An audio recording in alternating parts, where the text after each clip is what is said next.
आपके नॉर्मल 40 से 50 जो आपके बाल हैं वो गिरते ही हैं, वो सामान्य है। पर क्या होता है कि जब गिरते हैं तो आ भी जाते हैं, तो इसीलिए वो एक समस्या नहीं है। लेकिन अगर उससे ज्यादा बाल झड़ रहे हैं और आ भी नहीं रहे हैं तो ये चिंताजनक है। और ये ज्यादातर पुरुषों में ये प्रॉब्लम ज्यादा पाई जाती है, और बहुत ज्यादा बाल झड़ने पर गंजापन भी आ जाता है। अब आप पहचानेंगे कैसे कि कुछ ना कुछ बालों से रिलेटेड समस्या आ रही है? देखिए, आमतौर पर किसी भी रोग का कोई भी लक्षण हो तो वो बाल की झड़ने की समस्या के रूप में आ सकता है। लेकिन आपको कैसे पता चलेगा कि स्पेसिफिकली बालों का समस्या है? उसके कुछ तरीके हैं।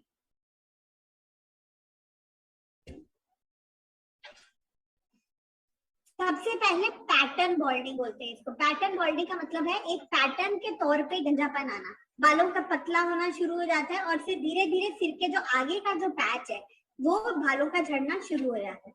फिर स्कैल्प पर जगह जगह पे गंजापन आना। दूसरी समस्या होती है कि अलग अलग जगह पे गंजापन आना शुरू हो जाता है। तीसरी समस्या है बालों का लगातार झड़ना। आप ऐसे छू रहे हैं और बाल हाथ में आ रहे हैं। नेक्स्ट समस्या आती है कि पूरे शरीर के बाल झड़ रहे हैं। ओकेजनल आपने देखा होगा, कई लोग कहते हैं कि मेरे बालों, हाथों के बाल झड़ गए, पैरों के बाल झड़ गए और आईब्रोज के बाल झड़ गए। वो अपने आप में एक समस्या है। फिर नेक्स्ट समस्या आती है कि आपका जो स्कैल्प है, हमारा जो ये सिर है, उसके ऊपर बहुत ज्यादा खुश्की होनी शुरू हो जाती है, ड्राइनेस बहुत ज्यादा होनी शुरू हो जाती है। सिर की त्वचा पे खुजली भी होती है, खुश्की भी होती है। तो ये कुछ लक्षण है जिनसे आप पहचान सकते हैं कि हाँ, इस व्यक्ति को कुछ बालों का समस्या है। तो क्या है वो? पैटर्न बॉल्डिंग है, मतलब सिर में आगे की तरफ अगर उसका बाल पतले हो रहे हैं, या आगे ये जो मेन पैटर्न आपको दिख रहा है स्लाइड पे, वहां पे बालों का कुछ जड़ना हो रहा है। स्कैल्प पे जगह जगह पे जड़ना हो रहा है, बालों का गिरना, पूरे शरीर के बालों का गिरना, स्कैल्प पे खुजली होना, या फिर सिर पे खुजली होना। तो जो सिर की त्वचा है स्पेशली, वो स्केलिंग होनी शुरू हो जाती है, उसकी पपड़ियां उतरने लग जाती है। तो ये कुछ लक्षण है जिनसे आप पहचान सकते हैं। अब इसका कारण क्या है, इस पे थोड़ा बात करते हैं। बाल ऐसे तो गिरेंगे नहीं, कुछ ना कुछ कारण होना जरूरी है। अब कारण जो हम सबसे ज्यादा जो कारण आता है वो है जेनेटिक। जेनेटिक होता है कि जैसे आप कहेंगे कि हमारे बाल झड़ रहे हैं तो पिताजी के भी बाल जल्दी झड़ गए थे, दादा के बाल भी जल्दी झड़ गए थे। जनरली मेल्स में ऐसा होता है कि जेनेटिक जो बॉल्डिंग है वो आ जाती है। कैसे कि माता पिता या परिवार में किसी के भी बालों के झड़ने की समस्या रही है पहले, तो उस व्यक्ति में जल्दी गंजापन आने का एक समस्या आ सकता है। ठीक है, तो ये हो गया आपका जो जेनेटिक रीजन है, मतलब उसका कुछ ना कुछ परिवार से उसका जुड़ाव है। तो कई बार आपने सुना होगा कि कुछ लोग कहते हैं हमारे 30 साल में बाल कम हो गए। तो वो क्यों? उसका रीजन क्या है कि उनके पिताजी के भी बहुत जल्दी ही झड़ गए थे।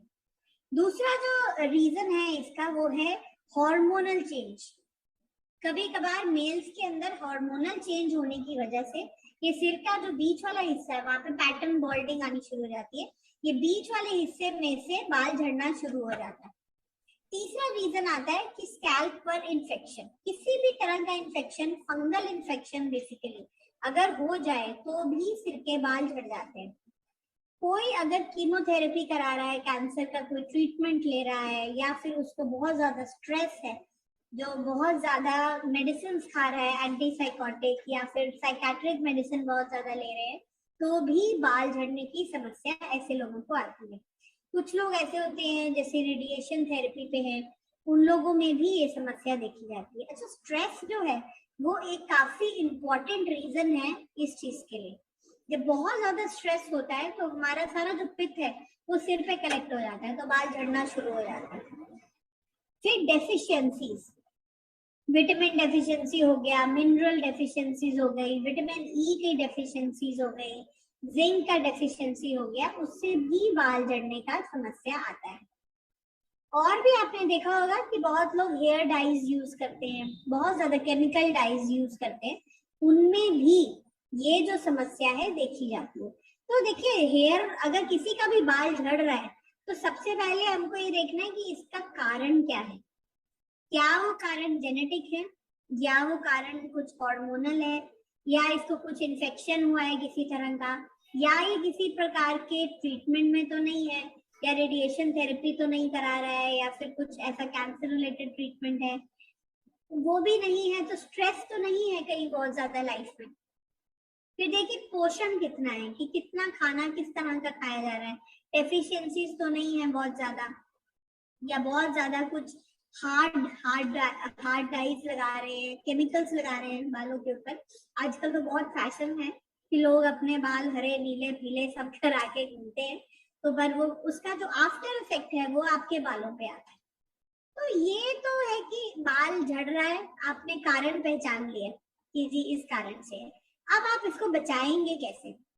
जो बचाव है वो बेसिकली सौम्य शैम्पू पे बात आती है। शैम्पू का जो काम है वो क्या है, हम लोग शैम्पू क्यों यूज करते हैं? शैम्पू का काम है बेसिकली आपके बालों में जो भी गंदगी फंसी है या जो भी अतिरिक्त तेल निकल रहा है बालों से, उसको साफ करना।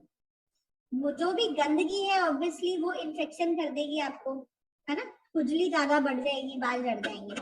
अगर बहुत ज्यादा तेल सिक्रीट हो रहा है, हमारे जो हेयर के फॉलिकल्स होते हैं, कोशिकाएं छोटे छोटे होते हैं, वहां पे ग्लैंड्स होते हैं जो ऑयल सिक्रीट करते हैं। अगर वो बहुत ज्यादा ऑयल सिक्रीट करें तो वो अवरुद्ध हो जाता है, जो स्रोत होता है, तो उससे भी बाल झड़ना हो सकता है। तो मतलब कहने का ये है कि जो भी आप शैम्पू यूज कर रहे हो, शैम्पू का काम क्या है? शैम्पू का काम है बालों में से गंदगी निकालना और आपके बालों में से जो भी फालतू ऑयल निकल रहा है उसको साफ करना। अब उसमें क्या है कि आजकल बहुत शैम्पूज आते हैं, आपने देखा होगा, ऑल टाइप ऑफ शैम्पूज आते हैं, तो उसमें क्या है, बहुत कठोर हार्ड केमिकल्स होते हैं उसके अंदर, और उससे क्या होता है कि आपको लगता है कि हाँ बाल सॉफ्ट हो गया, लेकिन अब वो क्या करता है कि धीरे धीरे आपका जो बालों का नेचुरल ऑयल है उसको सुखा देता है, उसको खत्म कर देता है। और वो जो नेचुरल ऑयल है वो हमारे बालों के लिए, बालों को सॉफ्ट करने के लिए, बालों को मजबूत करने के लिए बहुत जरूरी है। तो वो जो भी शैम्पू है वो ऐसे में नुकसान ज्यादा कर देता है। तो ऐसे में जो YTM का 100% ऑर्गेनिक शैम्पू है ये बहुत बढ़िया है। इसमें क्या है, 100% ऑर्गेनिक है, 100% केमिकल फ्री है, महाभृंगा शैम्पू। और इसका खासियत क्या है, इसका कॉम्बिनेशन गुड़हल हिबिस्कस है। गुड़हल बहुत अच्छा होता है, हेयर ग्रोथ के लिए बहुत अच्छा माना जाता है। गुड़हल का फूल होता है, उसको यूज करते हैं। कड़ी पत्ता जिस चीज में है, जो पुराने जमाने में लोग कड़ी पत्ता का एक्सट्रैक्ट बना के बालों पे लगाते थे, तो उनको डाई करने की जरूरत नहीं पड़ती थी, तो वो भी है इसके अंदर। और आंवला, प्याज का जो रस होता है वो वैसे भी बालों का हेयर ग्रोथ करने के लिए बहुत अच्छा होता है। नीम, रीठा, शिकाकाई, सब जो ऐसी चीजें हैं 100% ऑर्गेनिक है और जिसका कोई भी साइड इफेक्ट नहीं है। तो ये ना केवल आपका बालों का कुछ डैंड्रफ है उसको ठीक करेगा, बालों का वॉल्यूम बढ़ाएगा, कोई भी हेल्थ मतलब हेल्दी इसको करेगा, आपके बालों को पोषण देगा, इसका नेचुरल ऑयल जो है उसको बचा के रखेगा, हेयर फॉल से इसको बचाएगा, हेयर ग्रोथ भी इनिशिएट करेगा। और इवन आप देखेंगे आजकल बहुत कॉमन प्रॉब्लम आ रहा है कि बहुत बच्चे हैं 20 साल की उम्र में, 19 साल की उम्र में बाल सफेद होना शुरू हो जाता है, तो उसको भी रोकता है। क्यों? क्योंकि 100% ऑर्गेनिक शैम्पू तो है ही है, बीच में रीठा, शिकाकाई जो ऐसे द्रव्य डले हुए हैं उससे बालों को पोषण भी कर रहा है, तो आप साफ भी कर रहे हो उससे और उसको पोषण भी दे रहे हो, तो ये कॉम्बिनेशन बहुत अच्छा है। अब शैम्पू से तो आपने बाल साफ कर दिए, है ना, बालों के लिए शैम्पू हो गया, पर अब जो झड़ गया है उसको रीग्रोथ कैसे करेंगे? उसके लिए नेक्स्ट इन लाइन आता है Shri Venu hair grow tablet and oil.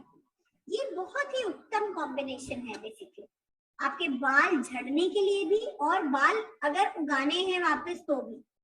और इसका जो कॉम्बिनेशन है ये बालों को झड़ने से भी रोकेगा, बालों को पोषण भी देगा और आपके बालों को एक चमक प्रदान करता है, शाइनी लगते हैं बाल, आपके बालों को मुलायम करता है। तो है नहीं अच्छा सा कॉम्बिनेशन कि 100% ऑर्गेनिक भी है, केमिकल फ्री भी है और आपके बालों को हेल्दी भी बना रहा है। अब इसका उपयोग विधि क्या है? उपयोग विधि 2 tablets thrice a day for 2 weeks, और 2 हफ्ते तक 2 टैबलेट को 3 बार लेना है, और अब 2 हफ्ते के बाद उसको आपने सुबह शाम कर देना है फॉर एटलीस्ट 5 to 6 months। देखिए, कोई भी चीज है उसका हेयर ग्रोथ अगर कराना है उसको टाइम लगता है, और चूंकि हम लोग हर्बल प्लेटफॉर्म पे हैं, तो इसको 5-6 महीने रेगुलर देने से बहुत अच्छा रिजल्ट मिलेगा। और अगर आप इसके साथ, जैसे टैबलेट आपने दे दिए, उसके साथ हल्के हाथ से आप ऑयल की मसाज भी कराएंगे अगर, और उसके बाद उसको शैम्पू से धोएंगे तो और बढ़िया रहेगा। ऑयल का मसाज इतना जोर जोर से नहीं करना है कि उसके बचे हुए बाल भी हाथ में आ जाए, ठीक है? हल्के हाथ से मसाज करना है। कई बार आपने सुना होगा लोग बीच बीच में बोलते हैं कि हम बहुत ज्यादा तेल लगाते हैं तो बाल और झड़ जाते हैं। उसका रीजन यही है कि लोग बहुत झस के लगाते हैं, तो ऑलरेडी जो बाल कमजोर होते हैं वो आपके हाथ में आ जाएंगे। तो बहुत ही हल्के हाथ से मालिश करिए तो डेफिनेटली फायदा होगा। और तेल का इतना खासियत है कि 100% आपका कोकोनट ऑयल, सेसमी तिल का तेल जो है उससे बना होता है, तो ये अदरवाइज भी पूरा पोषण भी देता है। और इसमें साथ में जो द्रव्य हैं, जैसे ब्रह्मी हो गया, भृंगराज हो गया, तुलसी, नीम, जटामांसी, नागरमोथा, सफेद चंदन, शंखपुष्पी, ऐसी चीजें डली हुई। देखिए, बेसिकली आयुर्वेद में क्या है ना, जैसे ब्रह्मी हो गया, शंखपुष्पी हो गया, तगरा हो गया, ये सब जो है ये मेद्य रसायना बोलते हैं इनको। मेद्य रसायन का मतलब होता है दीज आर नर्वाइन टॉनिक्स। ये हमारी ब्रेन के लिए टॉनिक की तरह काम करते हैं। तो जब आप कोई तेल लगा रहे हैं सिर पे, तो ऑब्वियसली वो एब्जॉर्ब होगा ना आपके सिर के अंदर। तो ये ना केवल आपके बालों के लिए अच्छा है, उल्टा आपको अगर छोटा मोटा सिर दर्द है तो वो भी ठीक हो जाएगा, और मेमोरी में भी बेटरमेंट करेगा। तो एक चीज से एडिशनल फायदे हो रहे हैं। तो तेल का जो सिंपल कार्य है कि बालों को स्वस्थ बनाना, मजबूत रखना, तो वो तो हो ही रहा है, साथ में हमको सिर को ये ठंडक भी देता है, क्योंकि ब्रह्मी है इसमें, जटामांसी है, ये सब चीजें ठंडक देती है। तो इन चीजों के नियमित रूप से अगर आप मालिश करोगे तो बहुत लाभ होता है। जो भी रूखा बाल है, बाल झड़ने का समस्या है, 2 मुंहे बाल है, ये सब समस्या दूर हो जाती है। तो this is a very good combination, hair grow tablet along with जो श्री वेणु का हेयर ऑयल है, और साथ में अगर आप 100% ऑर्गेनिक जो शैम्पू है अगर आप वो इस्तेमाल करने के लिए देंगे तो बहुत फायदा होगा। तो इस कॉम्बिनेशन को लेकिन यही है कि आपको थोड़ा सा लंबा लेना पड़ेगा। ये नहीं है कि बस 1 महीना लिया और बस समझे, नहीं, थोड़ा 5-6 महीना थोड़ा इसको रेगुलराइजेशन में लीजिए तो ज्यादा फायदा होगा। तो ये हमारे बालों का, कि बालों को आप कैसे अच्छा बना सकते हैं। तो नेक्स्ट जो हमारा टॉपिक आता है, कोरिया बेसिकली फीमेल्स में ज्यादा पाया जाता है, और इसको सफेद पानी, श्वेत प्रदर, व्हाइट डिस्चार्ज के नाम से भी आम भाषा में बोला जाता है, ठीक है ना? तो और ये बेसिकली फीमेल्स को होने वाली एक आम सी बीमारी है, बहुत कॉमन आपको पाई जाएगी कि ऐसे कुछ प्रॉब्लम आ रही है। और इसमें क्या है, बेसिकली योनि से सफेद रंग का गाढ़ा दुर्गंध युक्त पानी जो आता है, तो वो एक साइन है कि हाँ ये इन्फेक्शन बढ़ रहा है। और ये इन्फेक्शन बढ़ के ये जो स्त्राव है ये पीला हो जाता है, हल्का नीला हो जाता है, चिपचिपा हो जाता है, बदबूदार हो जाता है, तो मतलब आपका इन्फेक्शन बहुत ज्यादा बढ़ गया है। अब ये होता क्यों है? जो भी महिलाएं अस्वस्थ आहार ले रही है, अनहाइजीनिक फूड, बासी खाना, और जो ठीक से नहीं बना हुआ है, बहुत ज्यादा नमकीन है, बहुत खट्टा फॉर्म में है, चटपटा बहुत है, और चिकना है, और मांस मदिरा का भी सेवन ज्यादा करती है, उनमें ये लुकोरिया की जो संभावना है वो बहुत बढ़ जाती है। देखिए, ये ऐसी प्रॉब्लम है कि अगर ये किसी को हो जाए तो ये आप कह सकते हैं कि उसका शरीर खोखला कर देती है। इस तरह का प्रॉब्लम है, ये सिंपल प्रॉब्लम है, लेकिन ये जो फीमेल इससे जूझ रही होती है उसके लिए ये बहुत ज्यादा हेल्थ प्रॉब्लम्स क्रिएट करता है। और इसको नॉर्मली 2 प्रकार से लिया जाता है। 2 प्रकार का मतलब, एक होता है स्वाभाविक लुकोरिया, स्वाभाविक लुकोरिया में क्या होता है बेसिकली कि आपका जैसे मासिक चक्र होता है फीमेल्स का, उसके दौरान योनि से अगर पानी की तरह दुर्गंध रहित, कोई दुर्गंध नहीं है, हल्का चिपचिपा पतला स्राव है, तो उसे सामान्य माना जाता है। उसमें आपको ज्यादा कुछ करने की जरूरत नहीं है, उसमें कोई उपचार नहीं देना है आपको। केवल आप सिर्फ अगर उनको बताएंगे कि उचित आहार विहार का पालन करिए, एसिडिक खाना नहीं खाइए, मिर्च मसाले वाला खाना मत खाइए, और आपको फ्रूट्स ज्यादा खाने हैं, फाइबर वाला खाना ज्यादा खाना है, तो उसी से ही काफी फर्क पड़ जाएगा। अननेचुरल लिकोरिया, अस्वाभाविक लिकोरिया होता है जब बैक्टीरियल इन्फेक्शन आ जाता है बीच में। कोई भी बैक्टीरियल इन्फेक्शन है जिसमें बहुत ज्यादा दुर्गंध आ रही है, गाढ़ापन आ रहा है, इन्फेक्शन हो रहा है और दुर्गंध बहुत ज्यादा है और गाढ़ा स्राव है, तो उसका मतलब है कि ये कुछ अननेचुरल है। सो इसका इलाज करना पड़ेगा। अब आप पहचानेंगे कैसे? इसके सिंपल कुछ पहचान है, कुछ लक्षण है। एक तो खुजली, योनि मार्ग में खुजली का जो समस्या है बहुत कॉमन रहता है फीमेल्स में, लेकिन फीमेल्स जो है वो शर्म के कारण बता नहीं पाती है, तो लेकिन ये बहुत बड़ा प्रॉब्लम है। अगर कुछ भी ऐसा प्रॉब्लम है तो इसको जरूर जड़ से हटाना चाहिए। इसी की वजह से कमर में दर्द रहना शुरू हो जाता है, जो मैं आपको बता रही थी कि ऐसी समस्या है कि ये शरीर को खोखला कर देती है।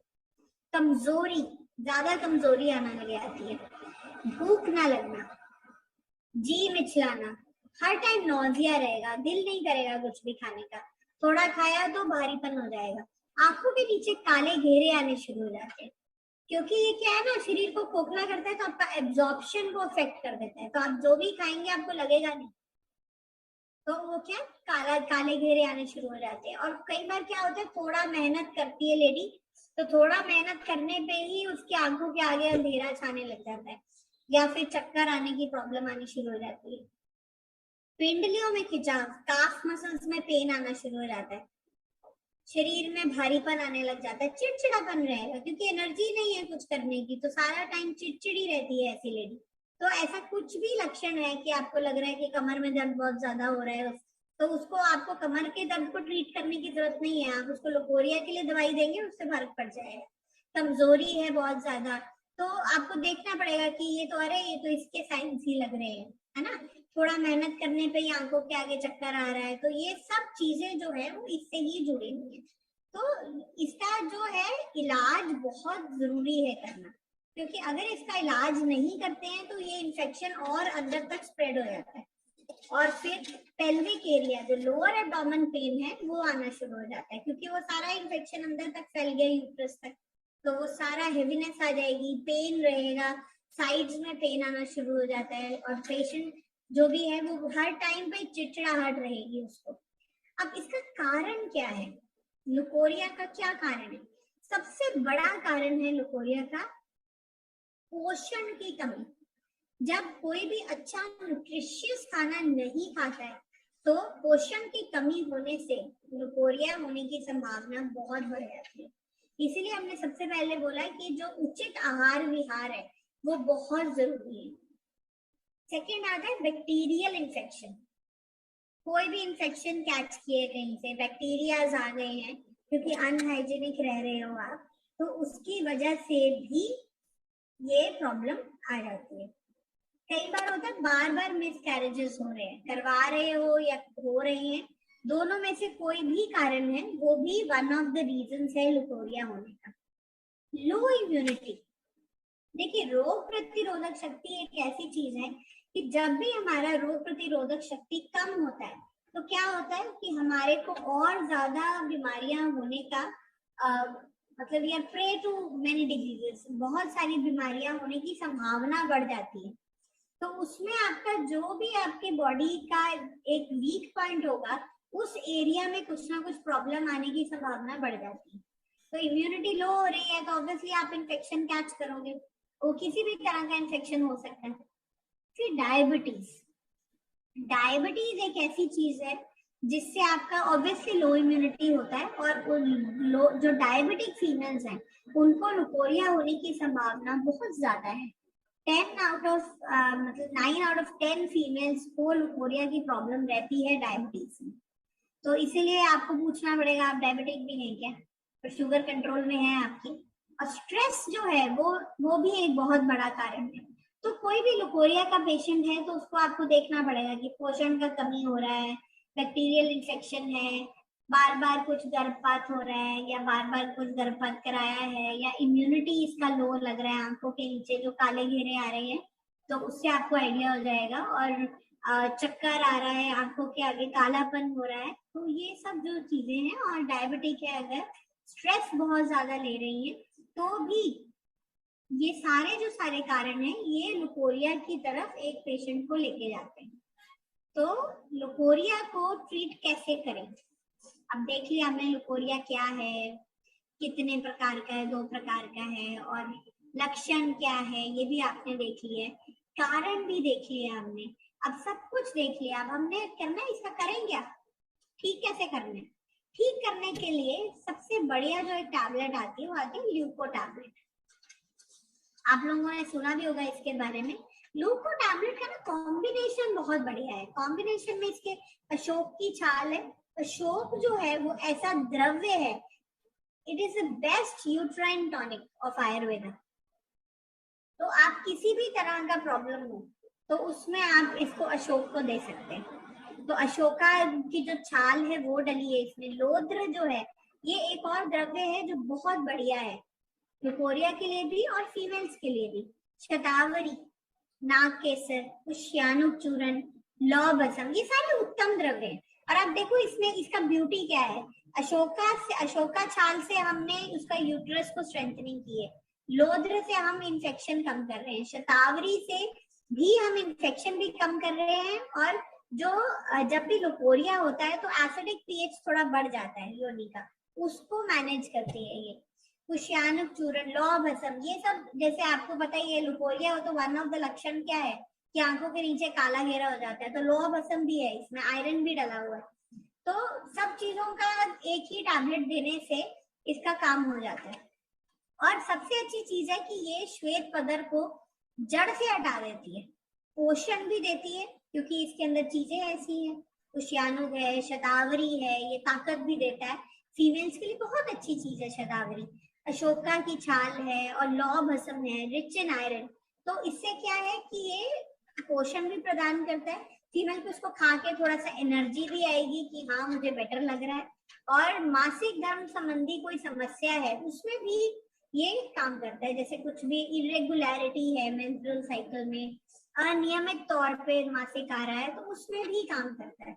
और ये यूट्रस को भी स्ट्रॉन्ग बनाता है क्योंकि अशोक है इसके अंदर। तो अशोका जैसे मैंने आपको बताया it is a very good uterine tonic, ये यूट्रस के लिए बहुत ही अच्छा टॉनिक है, तो उसमें भी ये काम कर सकते हैं। तो दूसरी चीज है कि इसको एक कॉम्बिनेशन में देना बहुत जरूरी है। इसको कॉम्बिनेशन में देंगे आप, है ना। कॉम्बिनेशन में किसके साथ देंगे, लेडी फिट के साथ। तो 2 टैबलेट्स ल्यूको टैबलेट आफ्टर मील देना है, सुबह और शाम 2 बार। और इसको देने के 20 मिनट के बाद 2 चम्मच आपने लेडी फिट देना है। और ये वही है ना, ऐसा नहीं है कि 1 महीना दिया और ठीक हो जाएगा। देखिए लुकोरिया जो है ना इसकी जड़ बहुत डीप होती है, जैसे मैं बता रही हूँ आपको कि लुकोरिया एक ऐसी प्रॉब्लम है जो शरीर को खोखला नहीं कर देती है, तो इसका जड़ बहुत डीप होता है और शुरू शुरू में पकड़ में भी नहीं आता, तो ये तब तक अपना जड़ बना लेता है। तो उस जड़ को निकालने के लिए आपको कम से कम 4 से 5 महीना तो लगेगा ही लगेगा। पर ये है कि जैसे 3-4 महीने में पेशेंट को पता चलने लग जाता है कि हाँ मुझे बेटर लग रहा है, तो ये प्रॉब्लम ये आ जाएगा। लेकिन अच्छा एक और चीज है, अगर बहुत पुराना लुकोरिया है, आप 10 साल पुराना लुकोरिया ठीक कर रहे हैं, तो ऑब्वियसली आपको थोड़ा लंबे समय के लिए देना पड़ेगा। उनको बताना पड़ेगा आपको कि भाई अगर तुमको 6 साल से लुकोरिया है तो कम से कम 6 महीना तो खाओ।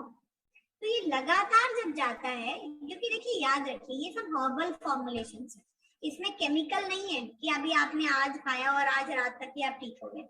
इसको थोड़ा कंसिस्टेंटली, इसको रेगुलर आपको देना पड़ेगा।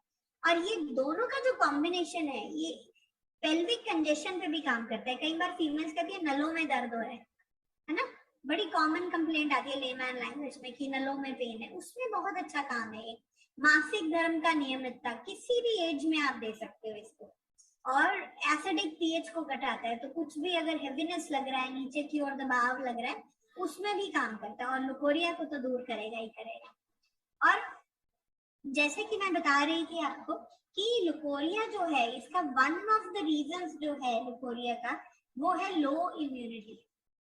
अब लो इम्यूनिटी से क्या होता है, देखिए इम्यूनिटी जो है ना वो बहुत जरूरी है हमारे लिए।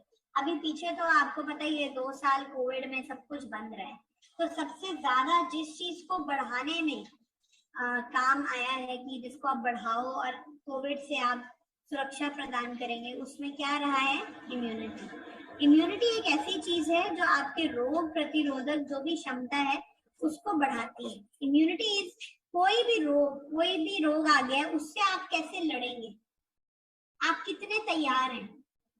मतलब आपके सामने कोई आर्मी आ गई है तो आपने उससे लड़ना है, तो आप कितने आपके पास हथियार हैं उससे लड़ने के लिए, वो हथियार है आपका इम्यूनिटी। अब आपके सामने आके कोई भी बीमारी खड़ी हो गई, हथियार आपके पास है नहीं, ऑब्वियसली वो आपको काट डालेगी। तो ये है इम्यूनिटी। आपकी बॉडी की अपना हथियार क्या है, आपका अपना एक सशक्त सिस्टम जो है उसको बोलते हैं इम्यूनिटी। तो उस पर भी थोड़ी सी बात करेंगे आज।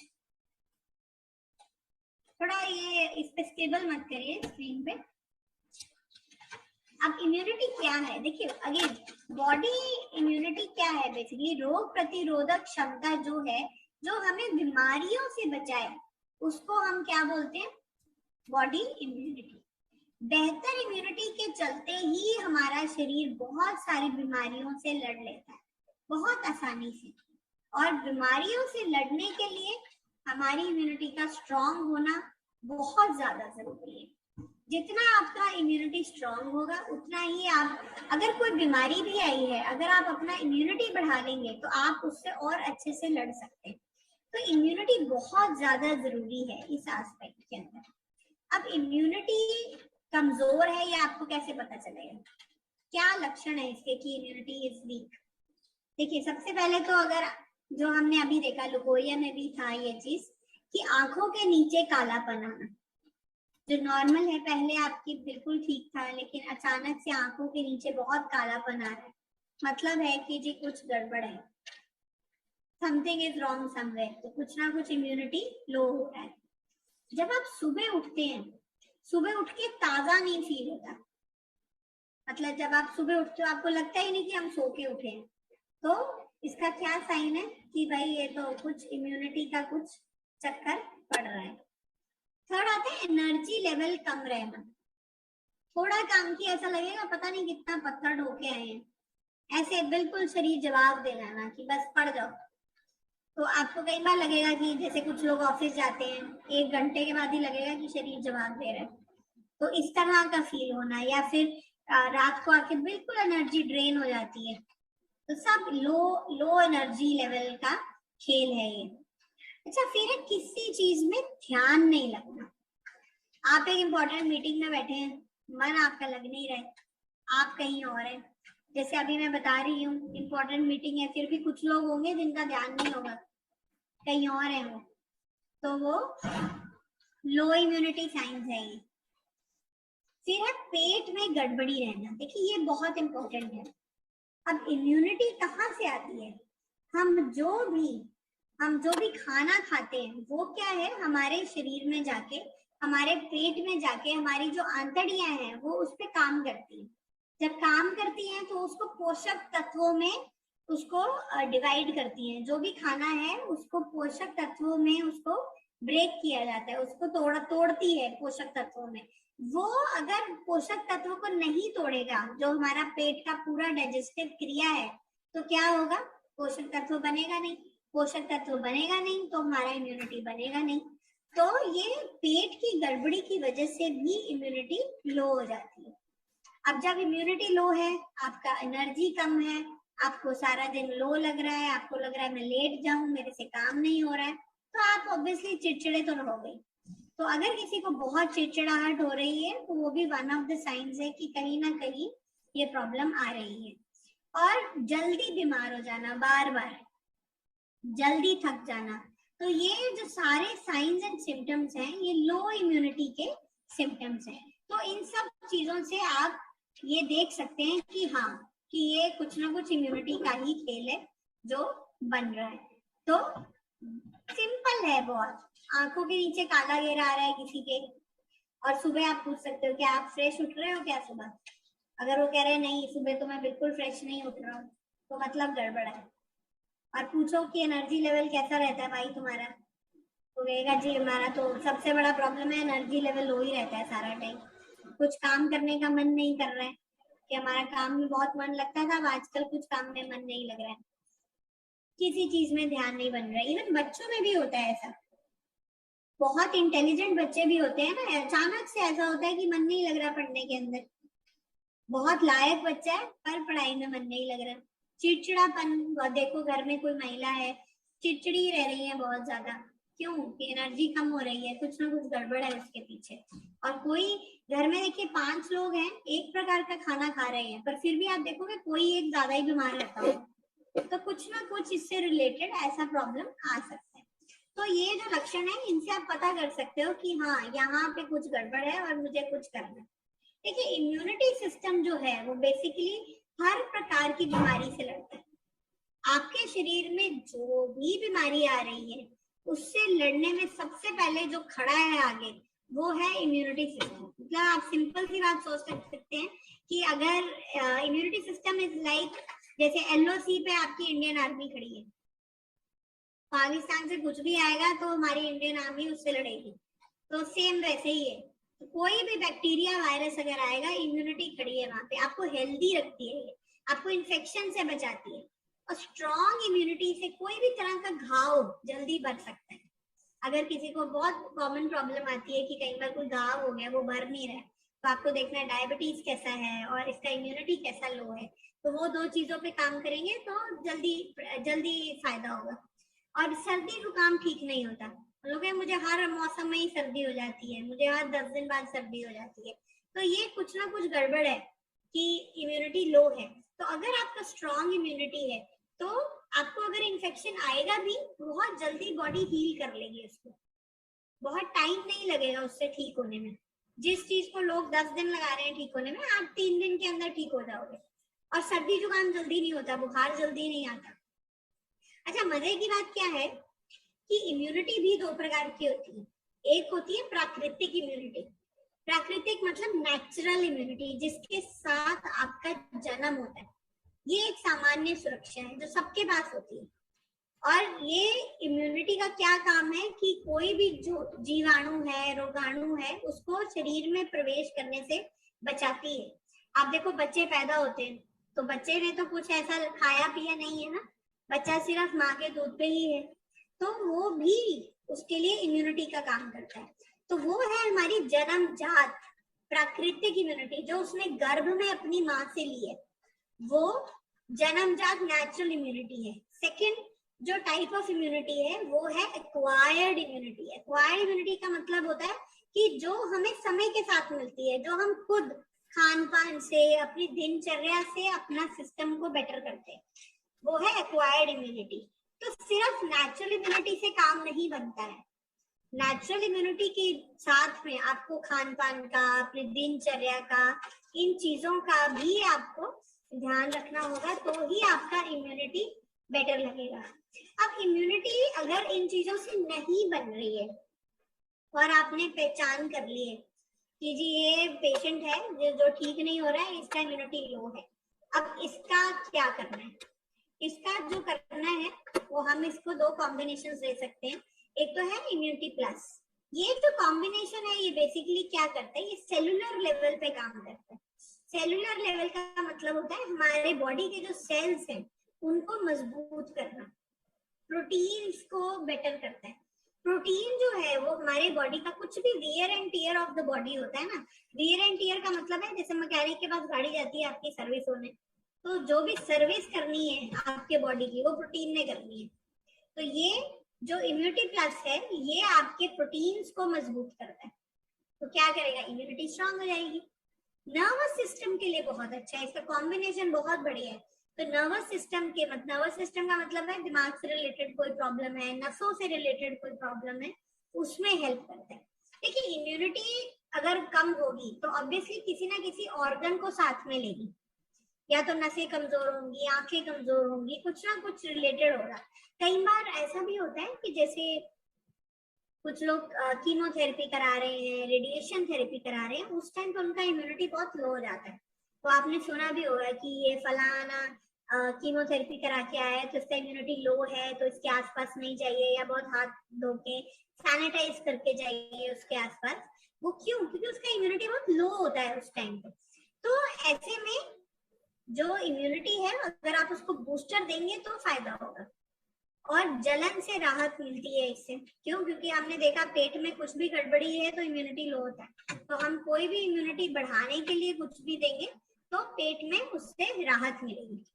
अच्छा, फैटी एसिड लेवल्स भी कम करने में इम्यूनिटी प्लस का बहुत अच्छा रोल है। तो और चूंकि जो हमारे बॉडी में जो लिवर है वो हमारे बॉडी की इम्यूनिटी में हेल्प करता है, तो अगर किसी को फैटी लिवर प्रॉब्लम है उसमें भी इम्यूनिटी प्लस का अच्छा रोल है।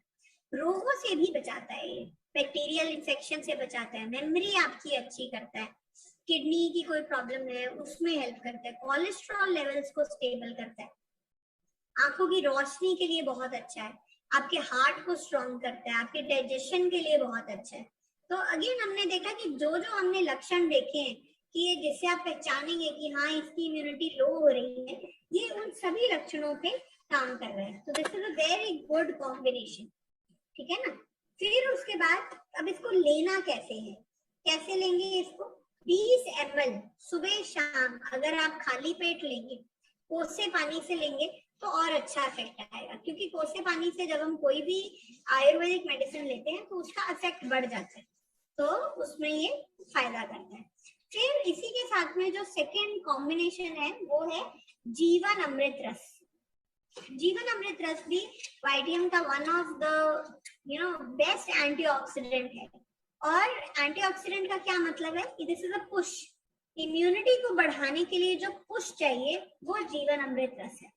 और अगेन इसका भी ऐसे ही है कि आप बड़ों को 15 से 30 ml दे सकते हैं दिन में 2 बारी, और बच्चों को 5 से 10 ml दिन में 2 बार दे सकते हैं। तो अगर आप किसी को लग रहा है कि बहुत ज्यादा लो इम्यूनिटी है तो उनको आप ये दोनों कॉम्बिनेशन में भी दे सकते हैं, कि सुबह एक ले लें और शाम को दूसरा ले लें। पर ये दोनों का कॉम्बिनेशन बहुत ही बढ़िया है। तो कोई भी किसी भी तरह का लो इम्यूनिटी है, अगर आपने लक्षण जांच लिए हैं तो आपको लग रहा है कि अब हमें इसको कुछ इम्यूनिटी के लिए देना चाहिए, तो this is something which will definitely help. क्योंकि हमारा जो भी इम्यूनिटी है वो हमारी बॉडी बनाती है, तो हम उसको कुछ एक्स्ट्रा कई बार देना पड़ता है, क्योंकि वो बॉडी पोषक द्रव्यों से, खान पान से, बाकी दिनचर्या से वो एनर्जी नहीं उठा पा रही है, वो एनर्जी ले नहीं पा रही है, इसीलिए आपका बॉडी का इम्यूनिटी लो हो जाता है। तो उसको अप करने के लिए आपको कुछ ना कुछ एंटीऑक्सीडेंट्स डालने पड़ेंगे, कुछ ना कुछ इम्यूनिटी बूस्टर टॉनिक्स डालने पड़ेंगे। तो उसमें आपको वाइटियम का जो ये इम्यूनिटी प्लस है और जीवन अमृत रस है, ये दिस वर्क्स वंडर्स। तो आप ये दोनों का कॉम्बिनेशन अगर देंगे तो निसंदेह बहुत ही बढ़िया कॉम्बिनेशन बनेगा। ओके, तो ये